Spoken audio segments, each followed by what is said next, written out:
Exposure. Photography is all about capturing light. Exposure is about how much light you want your photo to be, or how much light camera sensor capture. In photography, exposure controls by shutter speed, aperture, and ISO. They called exposure triangle. Exposure triangle. This is exposure triangle that contains the three elements. Let's start with ISO. ISO refers to your camera's sensitivity of light.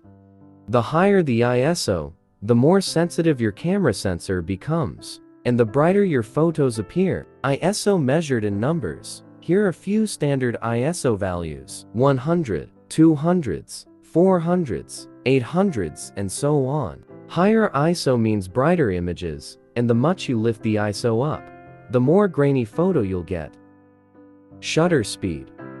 It's the speed at which the shutter of the camera closes. A fast shutter speed creates a shorter exposure, like freezing the fast-moving things. And a slow shutter speed gives the photographer a longer exposure, like drawing with lights and making moving things blurry. The higher your shutter speed, the more you freezing the motion of the scene. The lower of your shutter speed, you will have more motion blur in your pictures. Aperture.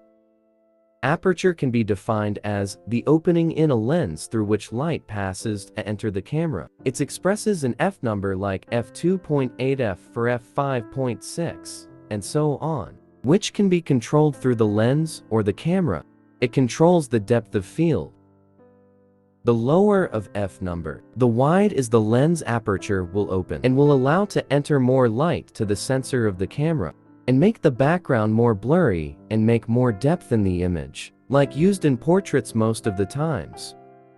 The higher f number is more closing of the aperture of the lens, making the most or all the scene in focus depends on the f number, like used in landscapes and architecture most of the times. The lowest f number, brighter exposure, more background blur. The higher f number, darker exposure, more of the scene in focus. More of the ISO, brighter exposure. Less ISO, darker exposure. More shutter speed, darker exposure. Less shutter speed, brighter exposure. More aperture f number, darker exposure. Less aperture f number, brighter exposure.